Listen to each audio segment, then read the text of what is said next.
ഗോവിന്ദ് പത്മസൂര്യ കേന്ദ്ര കഥാപാത്രമാക്കി റഷീദ് പാറക്കൽ ഡയറക്ട് ചെയ്ത് ഇന്ന് തിയേറ്ററിലിരിക്കുന്ന ഏറ്റവും പുതിയ മലയാള ചിത്രമാണ് മനോരാജ്യം എന്ന് പറയുന്ന സിനിമ. അപ്പോൾ ഇന്നത്തെ വീഡിയോ ഭാഗത്ത് നമ്മൾ പങ്കുവെക്കാൻ പോകുന്നത് ഈ സിനിമയെ കുറിച്ചാണ്.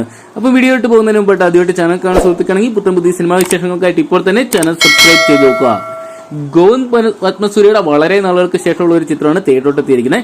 ചിത്രത്തിന്റെ ട്രെയിലർ കഴിഞ്ഞ ദിവസം പുറത്തുവിട്ടിട്ടുണ്ടായിരുന്നു. എന്തൊക്കെയാണ് മികച്ച അഭിപ്രായം തന്നെയാണ് ചിത്രം നേടിയെടുക്കാൻ സാധിച്ചിട്ടുള്ളത്. റഷീദ് പാറക്കൽ തന്നെയാണ് ചിത്രത്തിന്റെ രചനയും നിർവഹിച്ചിരിക്കുന്നത്. ഓസ്ട്രേലിയൻ ഫിലിം ഫെസ്റ്റിവലിൽ സെലക്ഷൻ നേടിയ ചിത്രമാണ് മനോരാജ്യം എന്ന് പറയുന്ന സിനിമ. ഇൻഡിജിയസ് ഫിലിംസിന്റെ ബാനറിൽ CK അനസ്മോനാണ് ഈ സിനിമ നിർമ്മിച്ചിരിക്കുന്നത്.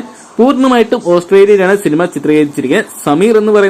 സമീർ എന്ന ചിത്രത്തിന് ശേഷം അദ്ദേഹം സംവിധാനം ചെയ്യുന്ന ചിത്രം കൂടിയാണിത്. ഒരു ഇടവേളയ്ക്ക് ശേഷം ഗോവിന്ദ് പത്മസൂര്യ നായകനെടുത്ത മലയാള ചിത്രം മനോരാജ്യം എന്ന് പറയുന്ന സിനിമ ഇന്ന് തിയേറ്ററിലോട്ട് എത്താൻ പോവുകയാണ്. എന്തൊക്കെയാണ് ഓസ്ട്രേലിയയിൽ താമസിക്കുന്ന എന്നാൽ കേരള തനിമയിൽ ജീവിക്കാൻ ആഗ്രഹിക്കുന്ന മനുവിന്റെയും പ്രവാസ ജീവിതം ആസ്വദിക്കാൻ ആഗ്രഹിക്കുന്ന സുഹൃത്തിന്റെയും കഥയാണ് മനോരാജ്യം എന്ന് പറയുന്ന സിനിമ. മനുവിന്റെയും നായികയായ മിയയുടെ സംഘർഷഭരിതമായ ജീവിതമാണ് ചിത്രത്തിന്റെ പ്രമേയം. രഞ്ജിത്ത് മേനോൻ, നവാസ് വള്ളിക്കുന്ന്, ഗോകുലൻ, ജയ്സ്വാൾ തുടങ്ങിയവരൊക്കെയാണ് ചിത്രത്തിൽ മറ്റ് കേന്ദ്ര കഥാപാത്രമായിട്ട് വരുന്നത്. മെൽബൺ സിറ്റിയുടെ മനോഹാരിതയും കഥാപശ്ചാത്തലത്തിന്റെ നിഷ്കളങ്കതയും ചേർന്ന് ചിരിക്കാനും ചിന്തിപ്പിക്കാനും ആവുന്ന ഫാമിലി ഡ്രാമയാണ് മനോരാജ്യം എന്നാണ് ഇപ്പോൾ പുറത്തു വരുന്ന റിപ്പോർട്ടുകളെല്ലാം തന്നെ. എന്തൊക്കെയാണ് ചിത്രത്തിന്റെ ആദ്യ ഷോയ്ക്ക് കേരളത്തിൽ ഏകദേശം 10 മണിയോടെ ആരംഭിക്കുന്നു പറയാൻ സാധിച്ചിട്ടുണ്ട്. ലിമിറ്റഡ് ആയിട്ടുള്ള തിയേറ്ററുകൾ മാത്രമാണ് ചിത്രത്തിന് ലഭ്യമായിട്ടുള്ളത്. അതുകൊണ്ട് തന്നെ ചിത്രം എത്രത്തോളം ശ്രദ്ധിക്കപ്പെടുന്നത് കണ്ടുതന്നെയാണ്.